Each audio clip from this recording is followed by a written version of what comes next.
Welcome back to Talk of the Town. Joining me now is Dr. Arthur Holmes with Jasper County Schools, right?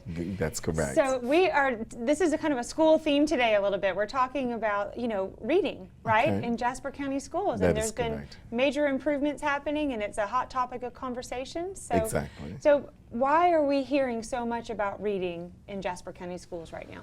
Well, not only in Jasper, but just nationwide, reading is so fundamental, and it is the foundation for which we build all of our other skills. Yes. And so therefore, we're finding out if we want our students to be successful Yes. in all other areas, just simply making it in life. Reading is so fundamental, and it is a foundation for them to build everything else on. And so because of that information now, it's kind of a spotlight, right, on reading Exactly. to make sure, okay, if this is the pinnacle piece for the whole puzzle, then we need to be devoting more time and energy to that. That's kind of where we are. correct. Yeah. Now, so what's the history of reading skills for Jasper County?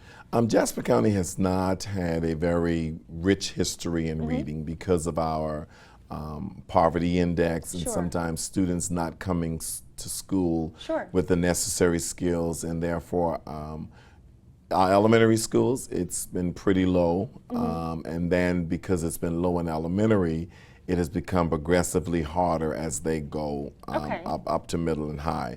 But we are making improvements. Most of our improvements at this point is at the elementary level, Okay.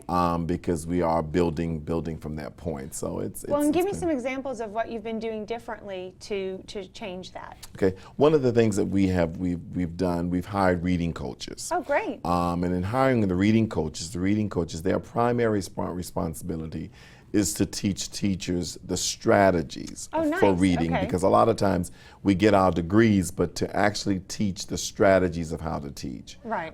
We also have reading interventionists, Okay. and they work with the students. Okay. And they are assigned those students who are off grade level. We started with K through 2, and then we will make the progression as we move forward.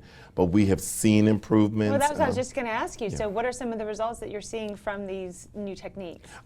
We were able to move with K through second grade. We were able to move more students on grade level as it Wow. relates to reading, and so therefore the reading interventionists, their positions are very effective and it's working. Yeah. And teachers are now a little more at ease because they're now finding strategies, especially our middle school Right. teachers, because they just think, let me just teach the content. Right. And teaching ELA and teaching reading strategies are two different Right.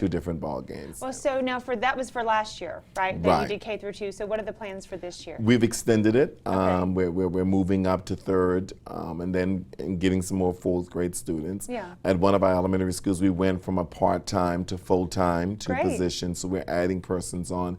And we also have a partnership with the Citadel. Oh, great. And they're offering us literacy courses, and those Wow. courses helps with strategies. Now, the on courses how are for to the teach. teachers. The courses are for the Okay. teachers, and what it does, it gives them a certificate in literacy at Yeah. the end of the process, and it also gives them an How opportunity. wonderful. Yes, it has really improved. Well, because what you're really doing is you're empowering the teachers. Exactly. That's the difference. Exactly. Because if I'm taught to teach content and I just try to keep teaching the content and I'm not getting the results, you feel like a failure. Exactly, and know, it and- becomes more frustrating for the student. Of course it does. And it's personal when you're teaching people.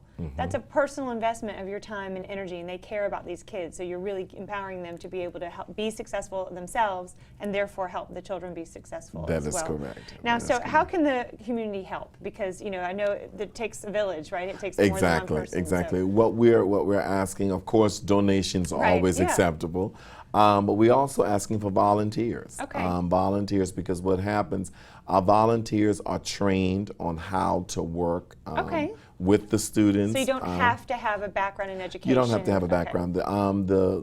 The United Way, Low Country United Way, Sure. they have been working well with us. Okay. And so we need more volunteers. We need people because people don't realize sometimes reading to a 4-year-old or a kindergartner, they don't have that at home sometimes. Right. And so reading to them gives them a love for reading. And when you love something, then the sky's the limit. It's natural to pursue Exactly. it. Yeah. Exactly. How wonderful. Well, and so all you really need is patience and a desire to help. Right? Exactly. So, and you Patience and a provide the desire to help. training. We provide the training, and once again, if there are donations to help us Yeah. with funding for extra textbooks, those take-home books that our Right. students would need, we gladly Absolutely. accept those. Dr. Holmes, thank you so much. What a wonderful thing you're doing. It was a pleasure having you with us today. Thank you so much for And having me. if you want to get involved, the information's on the screen, and stay with us. There'll be more Talk of the Town after the break.